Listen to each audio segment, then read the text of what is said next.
திருப்பதி லட்டு தயாரிக்கிற நெய்யில் பன்றி மாடு அதாவது பீஃப் போர்க்குடைய கொழுப்பு வந்து ஆட் பண்ணதாகவும் ஃபிஷ் ஆயில்ஸை வந்து அந்த நெய்யில் ஆட் பண்ணி சமைச்சதாகவும் வந்து ஒரு பெரிய அளவில் நாடு முழுக்க ஒரு குற்றச்சாட்டு வந்து போயிட்டுருக்கு பரபரப்பாக இந்த விஷயம். ஸோ நான் நிறைய விஷயம் இந்த வீடியோவில் வந்து பேச விரும்பல. முடிஞ்ச அளவுக்கு ஒரு சில விஷயத்தை நான் என்னுடைய ஒப்பீனியனை வந்து இந்த இடத்துல வந்து நான் ஷேர் பண்ண விரும்புகிறேன். இந்த விஷயம் அப்படிங்கிறது 2 கட்சி 2 அரசியல் தலைவர்கள் நம்பிக்கை இருக்கிறவங்க இல்லாதவங்க இந்த மாதிரி வேறு மாதிரி இந்த ட்ராக்ல இந்த விஷயம் வந்து போயிட்டுருக்கு. ஸோ என்ன கேட்டால் இது வந்து ஒரு ஸ்கேம் அப்படின்னு தான் சொல்லுவேன். எப்படி இது வந்து ஸ்கேம் அப்படின்னு நீ சொல்கிற அப்படின்னு பார்த்தோம்னா, நிறைய நியூஸ் வந்து நம்ம ரொம்ப காலமாக படிச்சிருப்போம். என்னென்னா மட்டன் பிரியாணியில் வந்து அந்த டேஸ்ட் ஆட் பண்ணுறதுக்காக கொஞ்சோண்டு வந்து அந்த மாட்டு இறைச்சியுடைய கொழுப்பை வந்து ஆட் பண்ணுவாங்க அப்படிங்கிற மாதிரிலாம் நிறைய நியூஸ் வந்து நம்ம படிச்சிருக்கோம். நிறைய பேர் சாப்பிட்ருக்காங்க. ஒரு விஷயம் சொல்லணும் அப்படின்னா, அருவம்னு ஒரு படம் பார்த்துருப்பீங்க. நடிகர் சித்தார்த் வந்து நடிச்சிருப்பாரு. அதில் வந்து ஒரு ஃபுட்டு ஹெல்த் இன்ஸ்பெக்டராக இருப்பார். நிறைய இடங்களுக்கு வந்து ரைடு போவார். அந்த படத்தில் ஒரு அருமையான ஒரு காட்சி இருக்கும்.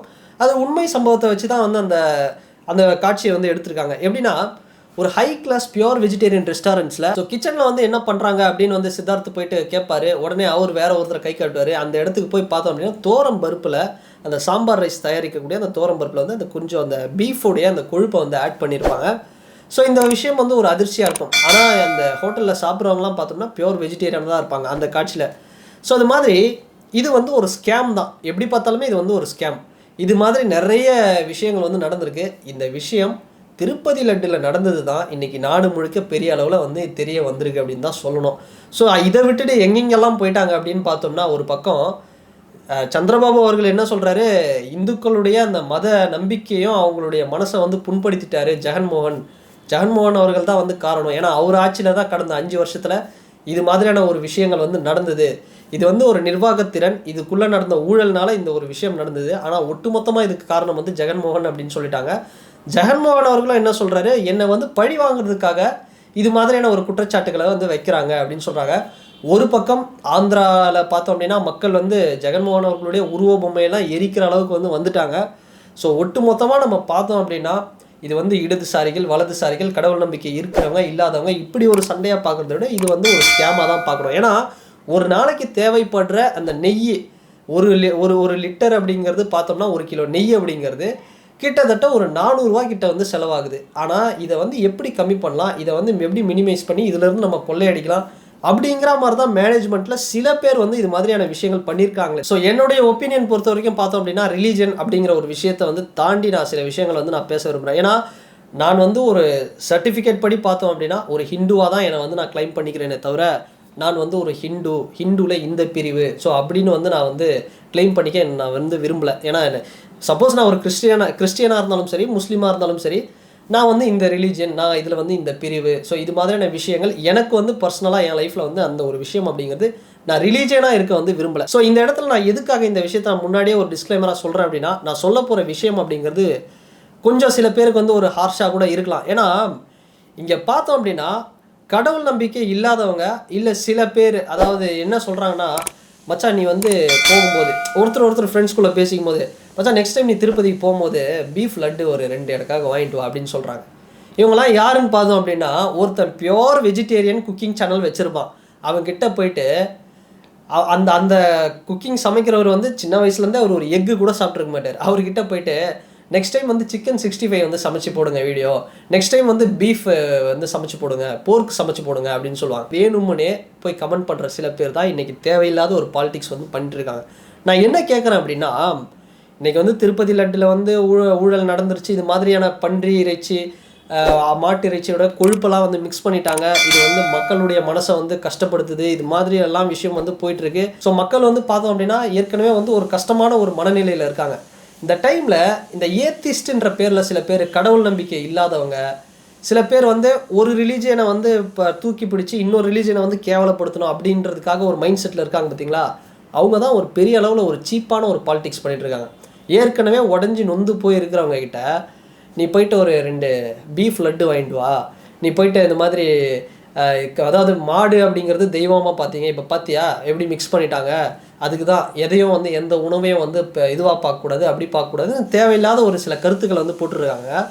நான் என்ன சொல்கிறேன், பீஃப் சாப்பிட்றது சாப்பிடாதது அப்படிங்கிறது அது அவங்கவுங்களோட தனிப்பட்ட ஒரு விஷயம், ஓகேவா? ஸோ நான் என்ன கேட்குறேன் அப்படின்னா, பீஃப் சாப்பிட்றவங்க கிட்ட போயிட்டு அவங்களுக்கு வந்து ஒரு நல்ல விருந்து வந்து கொடுத்துட்டு அதில் வந்து கொஞ்சோண்டு நாய்க்கறியோ இல்லை எதையாவது மிக்ஸ் பண்ணிவிட்டு அந்த டைமில் அது அவங்களுக்கு வந்து தெரிஞ்சிச்சு அப்படின்னா கண்டிப்பாக வந்து குமட்டல். ஏன்னா டாக் அப்படிங்கிறது டாக் மீட் அப்படிங்கிறது சைனாவில் வந்து பழக்கம். திரிபுரா, இந்த மேகாலயா இந்த மாதிரியான மாநிலங்களில் வந்து நாய்க்கறி வந்து சில பகுதிகளில் விற்கிறாங்க, சாப்பிட்றாங்க.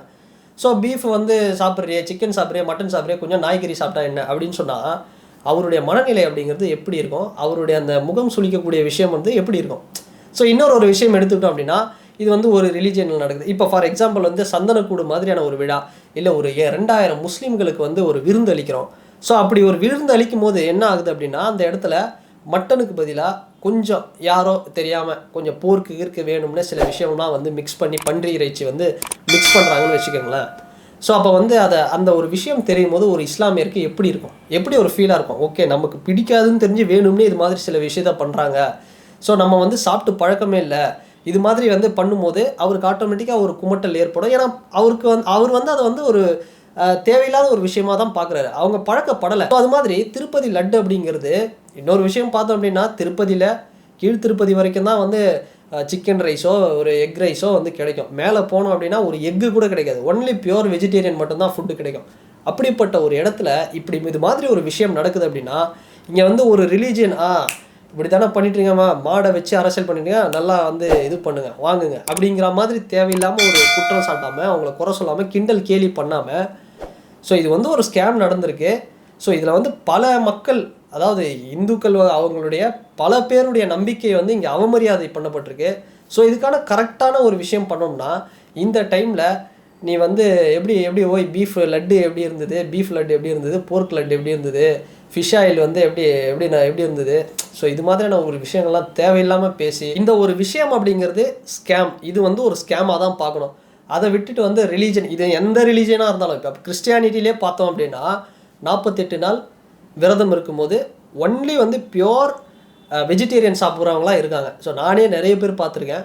ஸோ அப்படி இருக்கவங்ககிட்ட நார்மல் டைம்லலாம் வந்து சாப்பிட்டீங்களே, ஏன் வந்து இப்போ சாப்பிட்டா என்ன, கொஞ்சம் சாப்பிடுங்க சிக்கன் அப்படின்னு போட்டோம் அப்படின்னா அது ஒரு எப்படி சொல்கிறது, அவங்களுக்கு ஒரு இன்கன்வீனியன்ஸை வந்து உருவாக்கும். ஸோ இது வந்து ஒரு கம்ப்ளீட்டாக ஸ்கேம் அப்படிங்கிற ஒரு விஷயமா இருந்தாலும் பெரிய அளவில் திருப்பதி அந்த திருமலை தேவஸ்தானம் அங்கே வழங்கக்கூடிய அந்த பிரசாதத்துக்குன்னு ஒரு நாடு முழுக்க ஒரு பெரிய மரியாதை இருக்குது.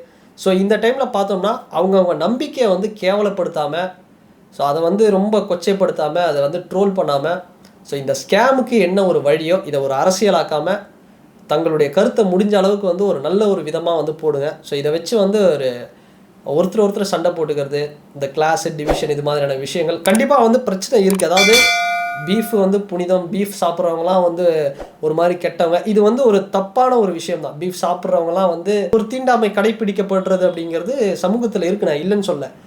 ஆனால் அது வந்து பேச வேண்டிய ஒரு களம் வேறு. இது வந்து ஒரு கம்ப்ளீட்டாக ஒரு ஸ்கேமு, ஒரு நம்பிக்கை வந்து மக்களுடைய நம்பிக்கை வந்து அவமரியாதை பண்ணப்பட்டிருக்கு. ஸோ அதனால் இதுக்கு வந்து பார்த்தோம்னா முடிஞ்ச அளவுக்கு ஒரு நல்ல விதமான ஒரு கருத்துக்களை வந்து போடுங்க. ஸோ என்ன ஆக போகுது அப்படின்னு தெரில. இதுக்கப்புறம் வந்து இந்த கேஸ் வந்து சிபிஐக்கு வந்து போகுமா, இல்லை இது வந்து உண்மையாக வந்து பண்ணாங்களா, இது எப்படி வந்து போக போகுது அப்படிங்கிறத இன்னும் கொஞ்ச நாள் போனால் தான் தெரியும். ஸோ இந்த வீடியோவில் முடிஞ்ச அளவுக்கு என்னுடைய கருத்து அப்படிங்கிறத நான் வந்து பதிவிட்டிருக்கேன். ஸோ நீங்களும் உங்களுடைய கருத்து இந்த விவகாரத்தை பொறுத்த வரைக்கும் என்னவாக இருக்குது அப்படிங்கிறத இந்த கமெண்ட் செக்ஷனில் வந்து பதிவிடுங்க. அண்ட் இந்த வீடியோ உங்களுக்கு பிடிச்சிருந்தா லைக் பண்ணுங்கள், ஷேர் பண்ணுங்கள், கமெண்ட் பண்ணுங்கள், சப்ஸ்கிரைப் பண்ணுங்கள். அண்ட் வேறு ஒரு வீடியோவில் வேறு ஒரு கண்டென்ட்டில் நான் உங்களை பார்க்குறேன். பாய்.